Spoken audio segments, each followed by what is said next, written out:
Good afternoon, Saturday, December 9th maybe. So what we have on the cart today, we got our Rombi Combi, whatever thing that is, with a pole saw attachment. We got our chainsaw bucket, we got some gloves and water. So give a guess as to what we're going to be doing today. Now let's take a look. So this is like 4 o'clock-ish, so we got like another hour or so of sunlight, maybe a little bit more. But it's been this bright or dim all day long. Just a little snow, a little rain. So wouldn't have done any better for videotaping quality if I had gone out earlier, because it looked like this at noon. It looked like this at 10. Alright, here's some pet peeves that I have with this still equipment. Supposedly one of the better makes and models. So here I have my pole saw. This is where we put the oil in. Look at, I just put this, I just filled it with oil and put it here right before I started this video, so like 5 minutes ago, and there's a pool of oil. I don't know if that's natural or not, but I think it stinks. And I'll change it to a 4-letter word, but stinks. Alright, so part of the reason to do this is to show you the other reason I don't like the still equipment. I mean, when the thing runs, it runs great, but getting the thing to run stinks. Right? So I'm going to show you how much I think it stinks, with the hope that it'll actually start right up and I can get on the trail instead of spending like 10-20 minutes trying to get this thing to start.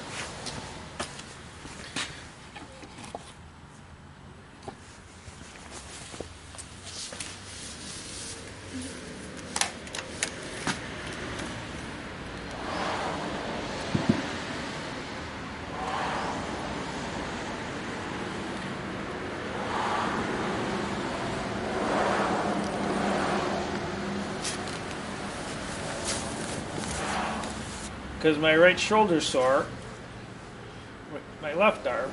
As part of the bitch with this equipment is I gotta pull the thing like 40 frickin' times to start the thing, and it doesn't help with a sore shoulder.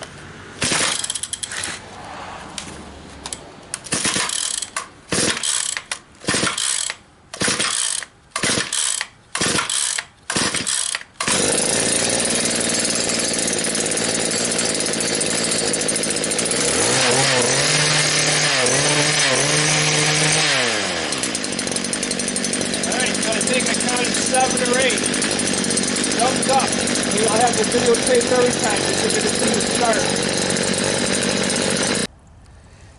Alright, here's a trail. You can see it's kind of muddy. We're sinking in a little bit, but not as muddy as in the springtime. And ahead of us is the Swale Bridge, which was a source of some videos in the summertime when we were refurbishing this. We got to put split the deck in half on top, reseated that, and put the 2 new sides on. And the purpose of all that was so the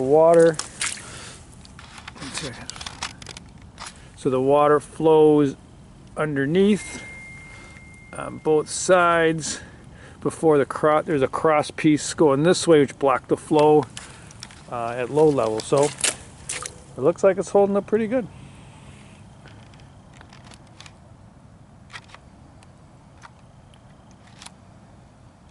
So now we must cross the Swale Bridge to up and beyond.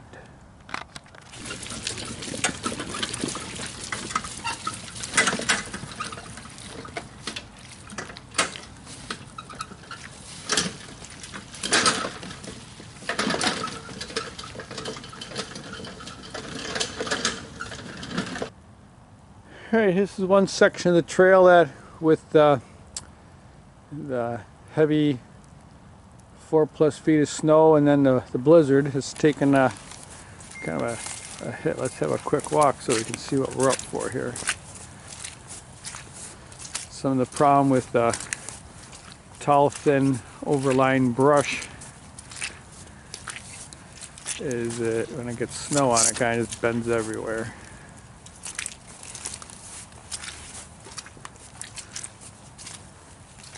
And not to mention that it's kind of muddy underneath. Let's just see how far my boots sunk in.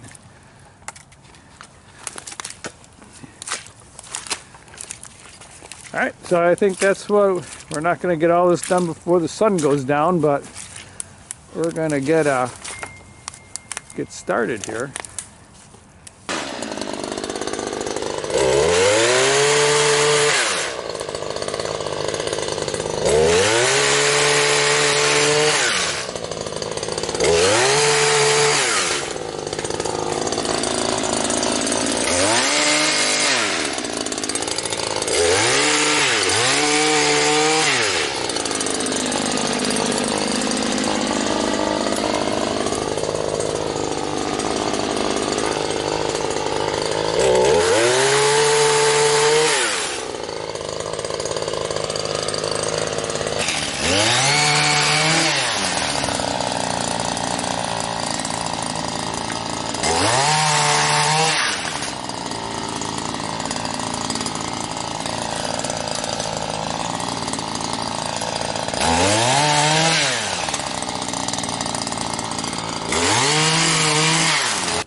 Alright, so we trimmed up a bunch of stuff and then we hauled it all to this brush pile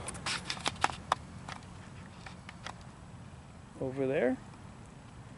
And what we like to do is make some brush piles, and it gives the animals, smaller animals, a place to hide and be safe. And then we like to get a tractor with a PTO mounted wood chipper and come back and chip it and then use the wood chips on a trail for trail maintenance. So I think we're going to evaluate what time it is and see if we move any farther down the road or down a trail.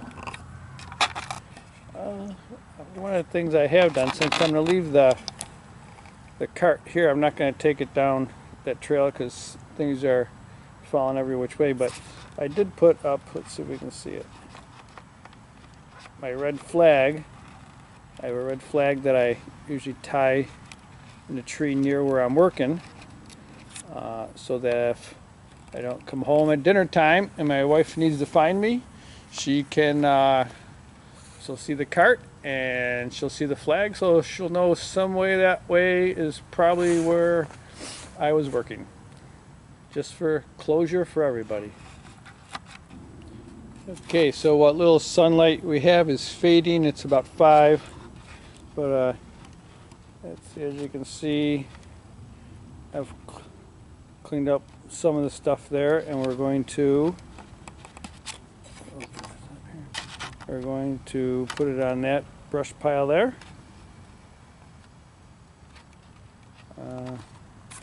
And then we'll probably wrap it up. Okay, it's like 5:04.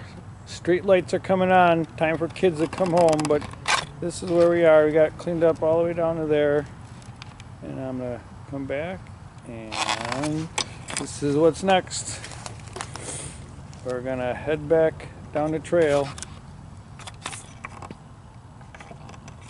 across the swale bridge.